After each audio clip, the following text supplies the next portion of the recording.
Hello everyone, welcome to my channel. আজি মই লৈ আহিছো এটি নতুন ভিডিও আৰু আজিৰ ভিডিওটো হৈছে সেন্টাৰ টেবুলৰ টেবুল ক্লথছ কেনেকৈ ডিজাইন কৰিব পাৰি।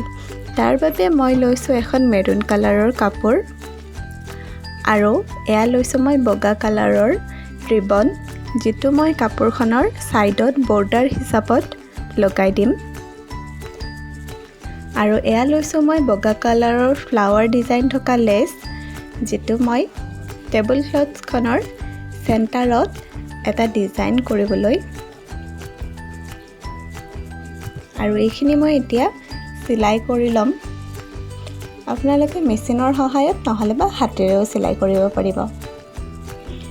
এয়া মই ৰিবনডাল বৰ্ডাৰ হিচাপত চাৰিওটা সাইডে এনেকৈ চাৰিওটা সাইডে মই সিলাই কৰি লৈছো বৰ্ডাৰ হিচাপত।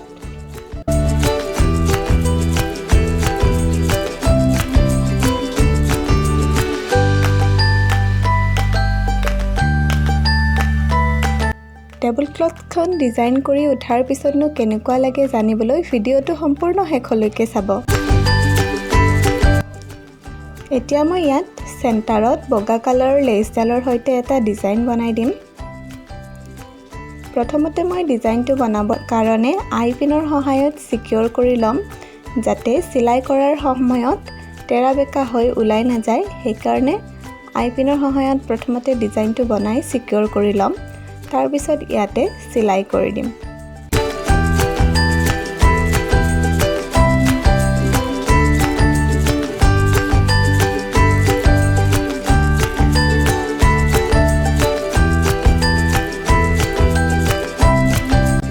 এয়া মোৰ ডিজাইনটো ৰেডি হৈ গৈছে আৰু মই ইয়াক সিলাই কৰি ললো। এতিয়া মই খালি হৈ থকা মাজৰ জায়গাখিনিত এক্ৰিলিক পেইণ্টৰ সহায়ত ডিজাইন বনাই দিম যাতে দেখিবলৈ আৰু বেছি ধুনীয়া লাগে। মই এনেকৈ ফ্লাৱাৰ ডিজাইন বনাই দিছো।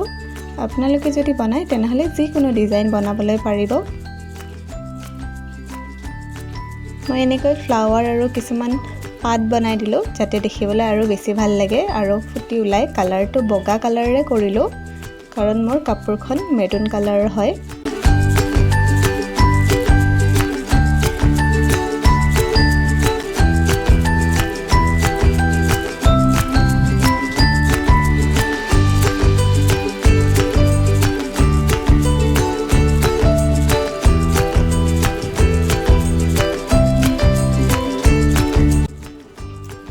এয়া মোৰ টেবুল ক্লথখন প্ৰায় ৰেডি হৈ গ'ল আৰু ভিডিওটো চাই যদি ভাল লাগিলে তেনেহলে লাইক কৰিবলৈ নাপাহৰিব আৰু কমেন্ট কৰি জনাব কেনেকুৱা লাগিল।